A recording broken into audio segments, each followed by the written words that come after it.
रामदेव जी का नाम अनंग पड़ गया। अब उनकी पत्नी रति जब भोलेनाथ जी से अनुरोध करती हैं, रोती हैं, बिलखती हैं, तो देखिए भोलेनाथ जी किस प्रकार से उनके शंका का समाधान करते हैं और किस प्रकार से उनको निर्देशित करते हैं।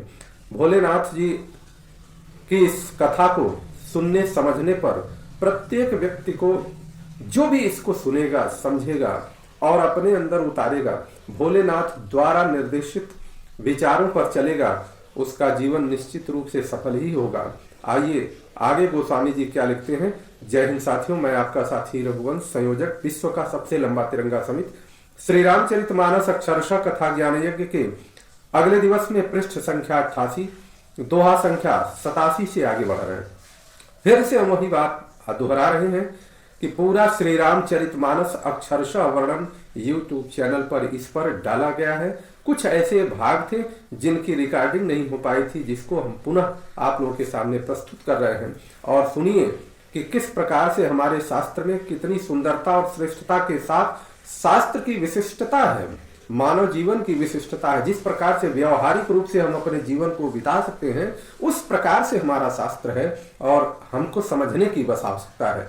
गोस्वामी जी अब लिखते हैं कि जब रति जी लगी भोलेनाथ जी के सामने बिलख करके रोने लगी अपने पति को, जब उनके पति जल गए, समाप्त हो गए, तो भोलेनाथ जी किस प्रकार से कहे कि ये अनंग होंगे और कब तुम्हारा इनसे मुलाकात होगा। भोलेनाथ जी कहते हैं कि जब जदुवंश कृष्ण अवतारा, होई हरन महामहि भारा, कृष्ण तनय होई पति तोरा, बचनु अन्यथा होई न मोरा। भोलेनाथ जी कह रहे हैं कि जब पृथ्वी के बड़े भारी भार को उतारने के लिए यदुवंश में श्री कृष्ण का अवतार होगा, तब तेरा पति उनके पुत्र प्रद्युम्न के रूप में उत्पन्न होगा। मेरा यह वचन अन्यथा नहीं होगा, अर्थात यह मेरा वचन सत्य होगा। रति गौनी सुनी शंकर बानी, कथाय पर अब कहूं बखानी, देवन समाचार सब पाए, ब्रह्मादिक वैकुंठ सिधाए।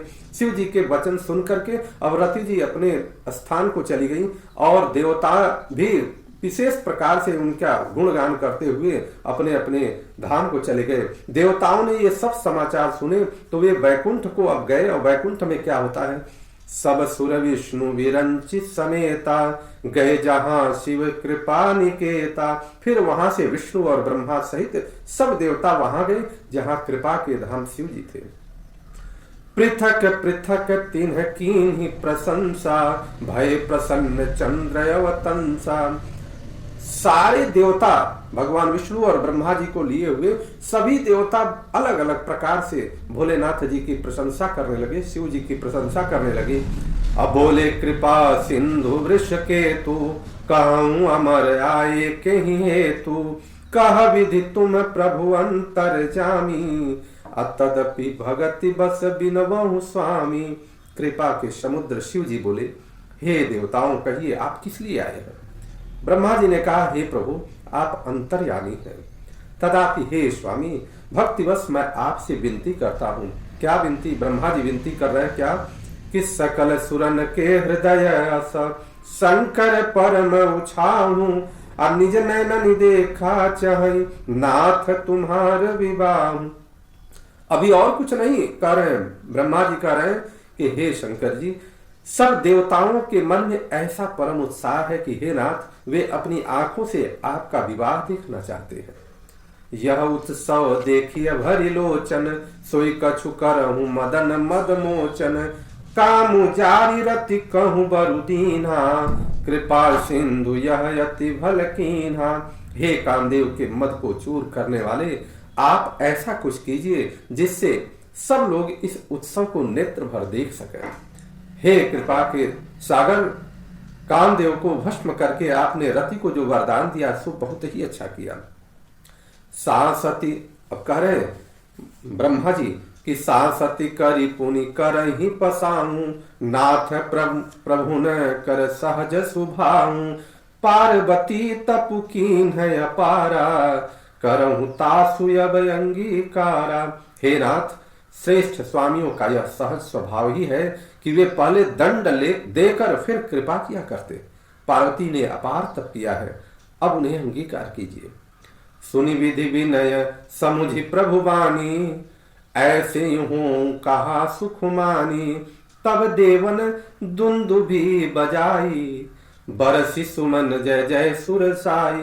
ब्रह्मा जी की प्रार्थना सुनकर और प्रभु श्री रामचंद्र जी के वचनों को याद करके शिव जी ने प्रसन्नता पूर्वक कहा कि ऐसा ही हो।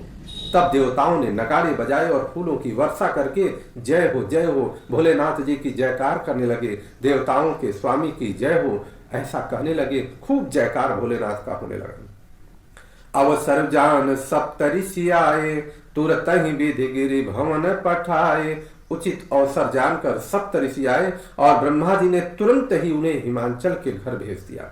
सप्तर्षियों को हिमांचल के घर ब्रह्मा जी भेज दिए और आगे कि प्रथम गए जह रही भवानी, बोले मधुर वचन छल सानी। और वे पहले वहां गए जहां पार्वती जी थी, उनसे छल से भरे मीठे विनोद युक्त आनंद पहुंचाने वाले वचन बोले। क्या सप्तर्षियों ने कौन सा वचन बोला? कहा हमारा न सुने हूं तब नारद के उपदेशु, अब भा झूठ तुम्हार पना जारे काम महेशु। नारद जी के उपदेश से तुमने उस समय हमारी बात नहीं सुनी, अब तो तुम्हारा प्रण झूठा हो गया, क्योंकि महादेव जी ने काम को ही भस्म कर डाला। देखिए, सप्तर्षि कभी झूठ नहीं बोल सकते, विनोद में भी झूठ नहीं बोलेंगे। और वही हुआ कि वह ये नहीं कहे कि अब आपका काम नहीं होगा। उन्होंने कहा कि कामदेव को ही भस्म कर डाला, और जब कामदेव को भस्म कर डाला तो अब संकेत दे रहे कि सुनी बोली मुस्काई भवानी, उचित कहूं मुनिवर विज्ञानी। यह बात सुनकर के माता पार्वती जी मुस्कुराती हैं और कहती हैं कि आप सही कह रहे हो, उचित ही आपने कहा यह बात। तुम्हारे जान कामु गुजारा, अब लगी शंभु रहे सबिकारा। आपकी समझ में शिव जी ने कामदेव को अब जलाया है, अब तक तो वे विकार युक्त कामी ही रहे। कितनी बड़ी बात, काम को जला दिया। अब हमारे जान सदा शिव जोगु, हमारे जान आपके हिसाब से तो वो काम को जलाया, अर्थात इसका अर्थ ये हुआ कि शिव जी अब तक कामी रहे।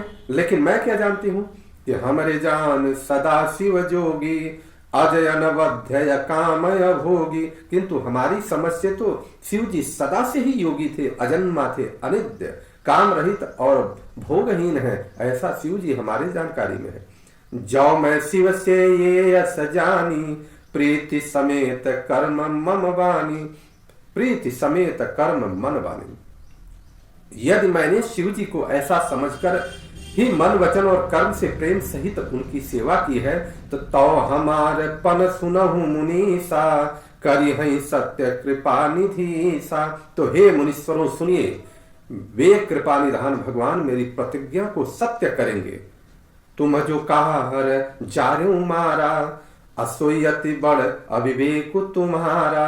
आपने जो यह कहा कि शिव जी ने कामदेव को भस्म कर दिया, यह तो आपका बड़ा भारी अविवेक है। मतलब ये विवेक नहीं है। कौन सा अविवेक है? माता जी कह रही हैं कि तातय नल कर सहज स्वभाव, अहिमते ही निकट जाई नहीं काऊ। हे तात, अग्नि का तो यह सहज स्वभाव ही है कि पाला उसके समीप कभी जा ही नहीं सकता। गए समीप सो अवसी नसाई। अगर वो समीप जाता है तो निश्चित रूप से उसका नाश ही होता है। अग्नि के पास पाला नहीं जा सकता। असि मन्मथ महेश की नाई। महादेव जी और कामदेव के संबंध में भी यही न्याय समझना चाहिए कि आप समझ लीजिए कि अग्नि का सहज स्वभाव है कि पाला उसके समीप नहीं जाएगा, और पाला जाएगा तो वह भस्म ही हो जाएगा, उसका नाश ही होगा। यही महादेव जी के साथ भी हुआ और कामदेव जी के साथ हुआ। यह हर से मुनि बचन सुनी, देखी प्रीति विश्वास, चले भवानी नाई सिर, गए हिमाचल पास। पार्वती के वचन सुनकर और उनका प्रेम तथा विश्वास देखकर मुनि हृदय में बड़े प्रसन्न हुए। वे भवानी को सिर नवाकर चल दिए और हिमांचल के पास पहुंचे। इस प्रकार से अब सप्तर्षि किस प्रकार से हिमांचल जी से जाके अब सारे वृतांत को बताएंगे और आगे क्या होगा, आगे अगले दिन आप सभी लोगों का दिन शुभ हो। बोलिए माता जानकी की जय, प्रभु श्री रामचंद्र की जय, चारों भाइयों की जय। हम